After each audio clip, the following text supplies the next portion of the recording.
recording and probably share my screen. Share screen. How about this one?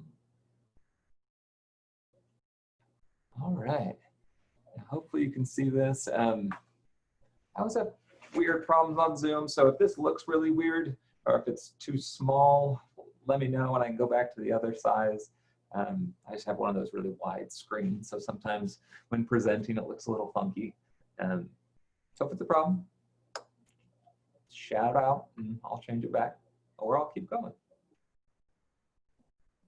Okie dokie. All right, so gang, thanks for joining us. I think this is like our 15th or 16th monthly journal club. My name is Chris Vogel. I am the president-elect of the Atlanta Area Evaluation Association. I'm also the co-chair of the Government Evaluation Topical Interest Group with in the American Evaluation Association. And the point of these is just to give people a really low burden way to hear about what's going on in the literature regarding evaluation. It's not required that you read the article, and I always set these up, so hopefully you can take away one point, one big takeaway. And it's rather informal. So if you have a question or an idea pops up in your head while I'm talking, then please shout out. No level of formality required here. I'll generally present for about 10 minutes, and then I have a couple discussion questions. This one might be a little different because it's an interesting article and it's a little bit more technical than the other ones we have done in the past. So if I get a little verbose, I'll try to reel myself in here. Because this article is, like I said, it's a little different. It's a scoping review of the economical, efficient, and effective cultural competency measures. So perhaps you had a chance to even peruse the abstract, or if you got into the article, you can see that they do talk a lot about the statistics behind these, whether or not, or the degree to which these sort of tests were validated. So that's the first thing I'll throw out there, both in my work as a independent consultant and working just as an internal evaluator. I get a kick out of this distinction between what some people mean as a validated measure and then what academics mean. So a lot of the times a boss or a client would ask me to use their validated measure or a validated measure they had used in the past, where really what they meant by validated measure was that it had been published somewhere before in an article or the grade literature or something like that. But here we're talking about truly validated, right?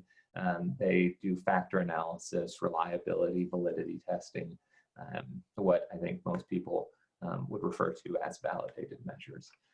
So,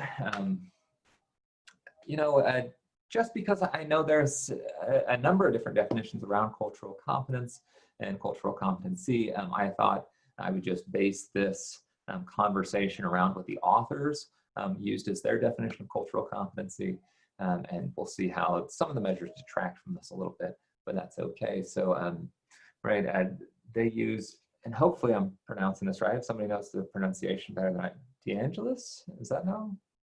Well, if I'm wrong, shout it out.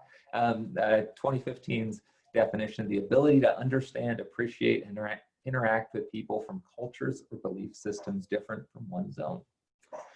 So, with that in mind,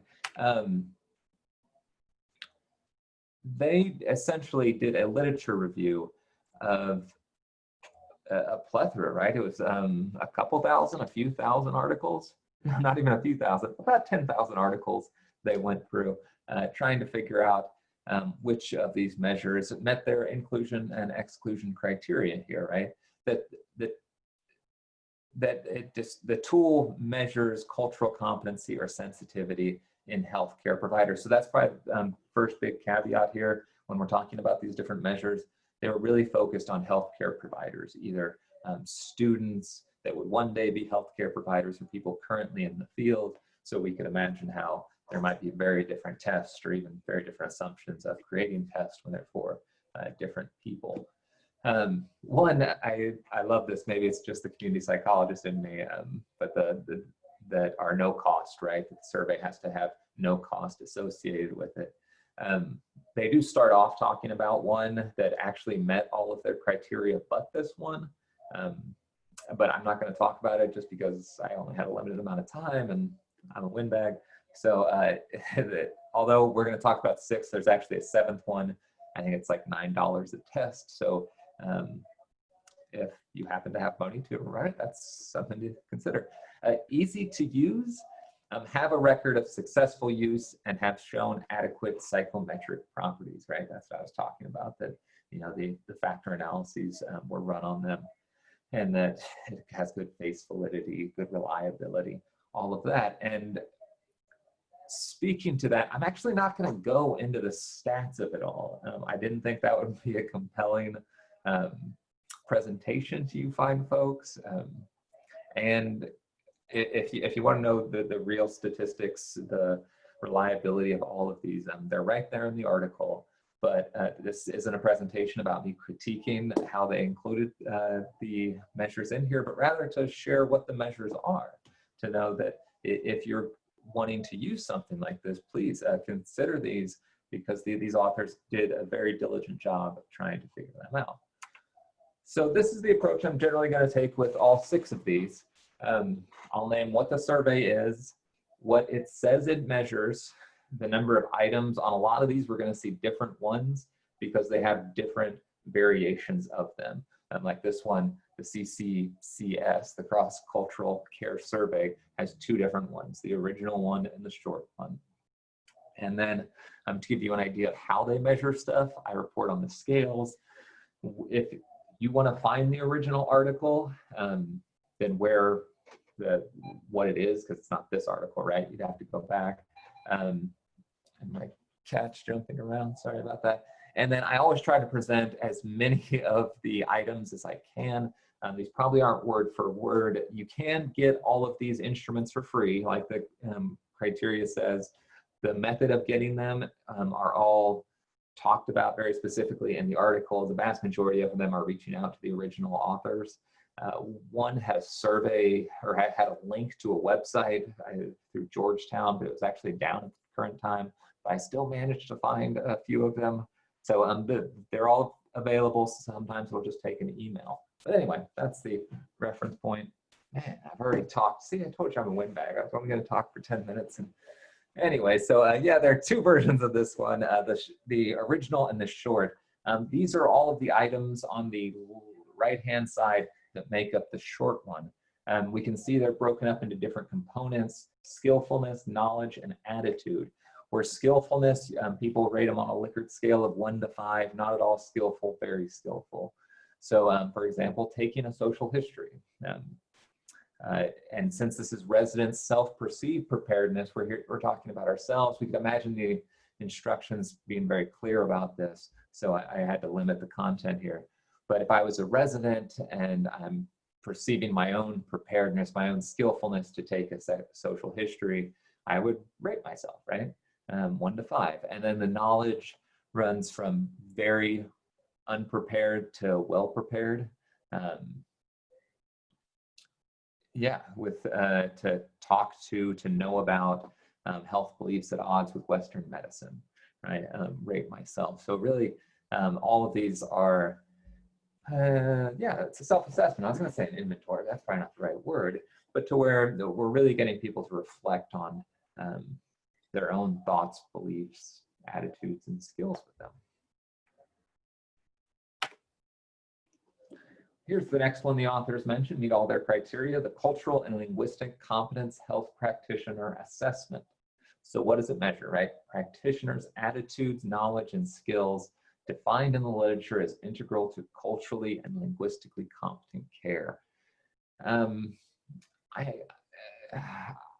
I wondered on some of these. When you start to get to 129 items and 67 items, I have no doubt it's a great survey and a great measure. But I just wonder what their inclusion criteria for easy to use really meant. As somebody that used to survey practitioners and doctors, 129 item survey was not the easiest for people to complete. And maybe I'm just critiquing here, but that's okay. At least for scale, the only one I could really find was this 1 to 4, this not at all to very well. I know and here's how they preface these items, I know the authority or credibility attributed to Western-trained healthcare practitioners, indigenous healers, and then other items such as I know the impact of family dynamics on healthcare decisions, to not at all, to barely well. So once again, an assessment of oneself. Yeah, we'll leave it at that. You can probably imagine how these would be used at different times. Here we make the deviation from cultural competence to cultural humility. I get a kick out of people have very strong feelings about cultural competence versus cultural humility. And this was just included as one of the surveys and measures that they use. So what does it measure? Clients' perceptions of the cultural humility of their therapist or counselor. Here, just the distinction, cultural humility being more of a philosophical or value orientation as opposed to competency around specific cultures. So here, the person taking it has shifted, right? That it's no longer the practitioner themselves or the clinician. Instead, it is the client of the practitioner or clinician. We can sit 12 items. I love it. Maybe it's because I'm a fan of short scales and measures. The scale, as we can see, 1 to 5, strongly agree to strongly disagree to strongly agree. And they essentially rate the provider on these, right? Regarding the core aspect of my cultural background, my counselor was or is respectful, is open to explore, is considerate, right? Fairly straightforward. See, I knew I would go over. That's why I warned y'all. At least the 10 minutes. I won't keep you here longer than 20, and feel free to leave whenever. But the next one is this health beliefs attitude survey. What does it measure? The effect of cultural competency training on medical student attitudes. So many times I wish I could have used this one. Once again, number of items, 15. Has a 6-point Likert scale, strongly disagree to strongly agree. And I couldn't actually find an example of the survey. So instead, I took this table to where it still breaks down the factors that were found in the factor analysis. And then here we have the items with the number being the number in the list of items. So number 1 down here under factor B is the first item in the survey.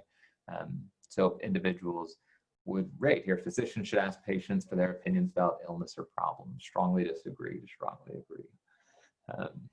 And I should say for all of these, though, since I don't have the instructions on how to score them, that would be something that you could easily get from if you ever request these from the original authors, because some of them are negatively balanced, right? So where they switch around the scale where a strongly disagree is a positive thing as opposed to a negative thing and all that. Okay, next one. This one is fairly different than the rest of them. I'm actually surprised they included this one. This is tools for assessing cultural competence training. What does it measure? So unlike the other ones being a measure or a self-assessment or assessment of somebody else, it's really an inventory to use in conducting a needs assessment for developing culturally competent curricula. And here, I think it's, as far as I read it, it's not even developing a culturally competent course or something like that. It's much broader. And once again, I could be wrong. I was just, from my own understanding of it, it seemed to be more like if you are setting up a curricula for students getting their master's in public health, all the courses that would meet these domains are listed to the right of this little table in columns, and it becomes check marks. And I had to cut it off because I didn't have space, but there's essentially, like Excel, past this TACCT domains, there's a course listed. And for each course that meets one of these criteria, there's a checkbox there, or an X, or whatever you want to put. So it ensures that we're at least thinking about what courses and what content in those courses meet these different needs when it comes to cultural competence. So once again, not really an assessment of a person, rather an assessment of an entire set of curricula, right? A number of different ways to have it. I think this is, okay, yes, perfect. This is the last one. Good, we still got 3 minutes. The Tucker Culturally Sensitive Healthcare Provider Inventory. What does it measure? Levels of patient-centered cultural sensitivity displayed by providers.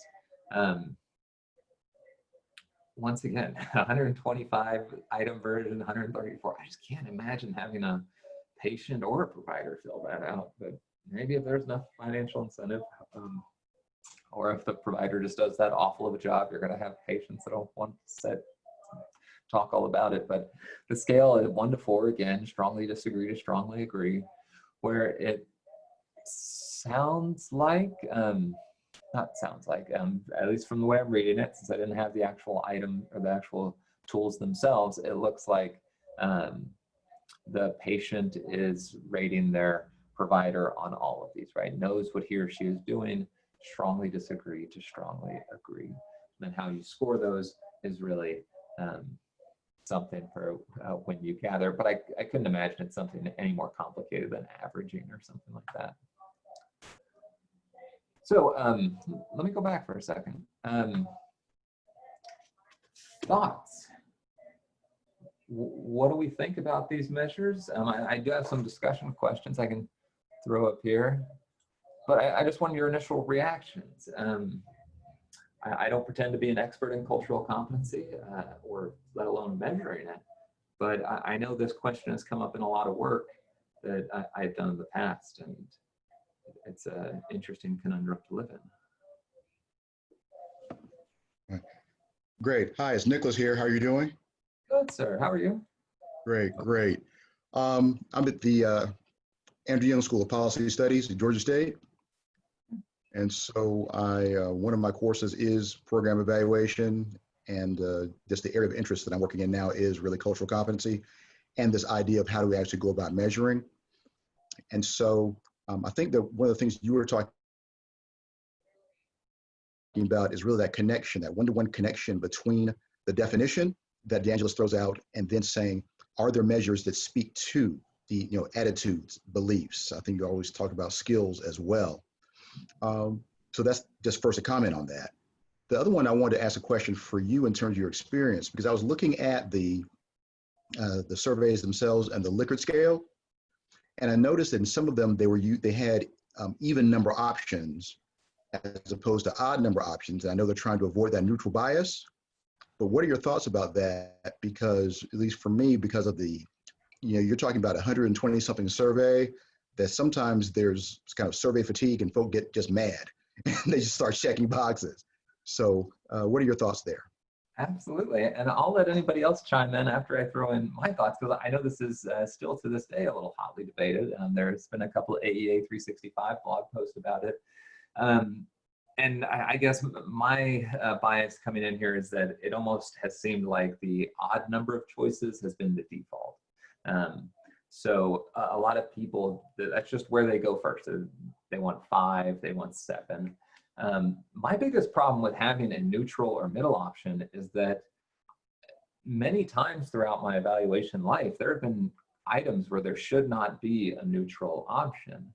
I even think of things like satisfaction items in general, that I cannot put myself in a place to where I am neither satisfied nor dissatisfied. If I don't have any negative experiences about something, then I think I'm inherently satisfied for it. So I often there are times where you could be neutral, right? Or like, I do not care if I honestly have 2 type 1 version of ice cream or over the other. But I always ask people to really think about what would a neutral mean, because it's just very complicated how much that can skew the results. I was working on, and see, I'm verbose, what I say. I'm working on a project now where one survey had a neutral option and then the next one didn't, and they were essentially carbon copies, but that removed. And the amount of negative feedback, or the people reporting experience risk factors, I should say, jumped by like 30% because there wasn't a neutral option. There might be some causality issues there, but when you take that away, you really force people to think about it. Anyway, generally, I'm not a fan of the neutral option. I'll leave it at that. Anybody else want to throw in on that? I see Abby, agree to 125 question survey too, right? Like that easy to use criteria. I want to know, did they think about item length with that? Yeah, good, good, depending on the question, whether or not there should be a neutral option. So hey, I just want to throw out, I know these only go till 12:22 or 12:20, but I am willing to stay on forever. So if you have to drop off, you're not going to hurt my feelings. But here are just some things that I thought of while reading this article, and especially this first one. You can see that's probably why it's a little bit longer, that there appears to be a push and pull between creating measures that are both applicable in many contexts and yet specific. The article, or the authors of this article, talk about this early on, how these scales themselves, the idea is that if you are training residents or measuring cultural competency through surveying the patients, that I don't know if it's ideally, but there is some sort of generalizability of the measures, that I could take this from Grady Hospital here in Atlanta and use it over in I don't know, Denver Health, for example, where I'm from. But maybe it's just because cultural competency, anytime I think of generalizability in the cultural context, it just sends off like a little, I don't know, red alarm or something. And I'd be interested in other people's thoughts on this. You know, how good are we going to get at making a standardized measure of cultural competency when there's so many, one, cultures, two, context and program specific things to think about? I have my own inclination, but I'd be interested to hear what others think. And if that didn't make sense, you can tell me. Yeah, Nicholas again.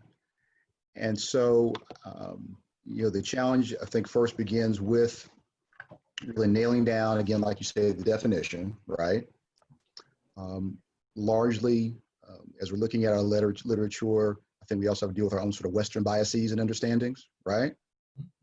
And then the next piece becomes the measures part is, are we actually measuring what we think that we're measuring?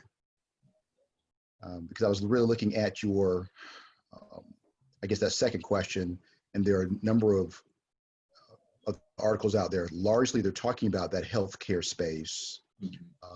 But then also there are, well, what competencies do you need to work in an educational space, right? Where you're working with different people, you know, in any type of educational space. But then also expanding culture beyond just, you know, racial, gender, or so on and so forth.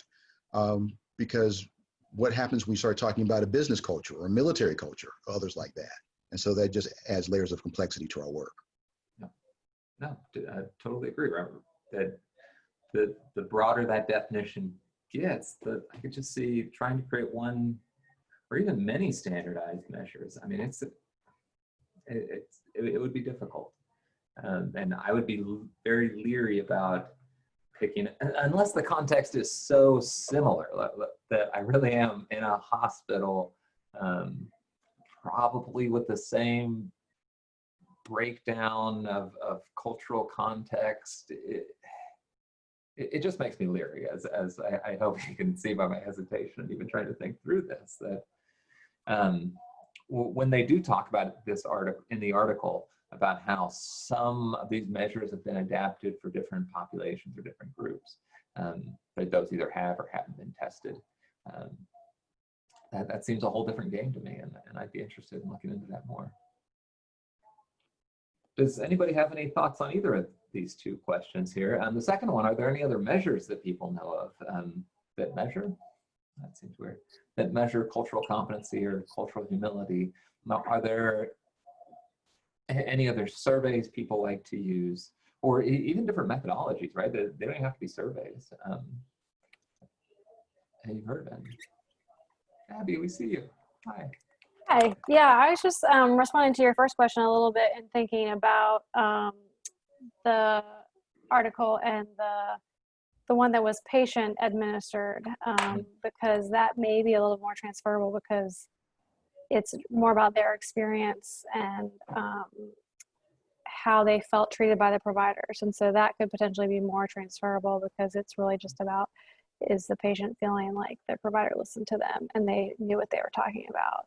So I wonder if that would be more applicable in different settings than the ones that are administered to providers. And that also involves a lot of potential overestimation bias from those providers, thinking they're better at something than they actually are. So asking the patients directly could be a better way to measure that sort of how they came across. So that was sort of what I thought about, and could be more, I think that was the one about cultural humility that would be applied across potential locations. Yeah, yeah, absolutely. Good point. And for whatever reason, I don't know if you can tell, my cat is trying to tear down my picture, so I'm going to play her real quick. There we go. Okay, sorry. All right, any other final thoughts on either of these questions or life in general?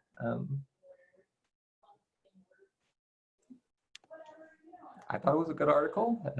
I really like these systematic reviews that get at some topic or another, and measures, I think, is one of those things that we need to do this a little more too. So, Nicholas, one final thing. How do we follow up to a continuous conversation with you? Oh, good question. Yeah, you can always reach out to me at, here, I'll put my email in the chat. I know AAEA also, I'm trying to think,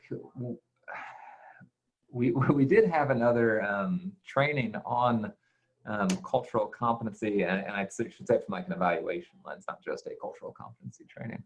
That had been planned, but I think the whole COVID thing might have messed with our ability to have in-person trainings, and then that one might have had to fall off because of that. Otherwise, I would recommend something from AAEA as well. But yeah, please reach out to me. I'm always here for questions, thoughts, and any critiques or stuff. Thank you, Abby. You're all wonderful. Please go enjoy your day and try your best to stay out of trouble. All right. Till next month.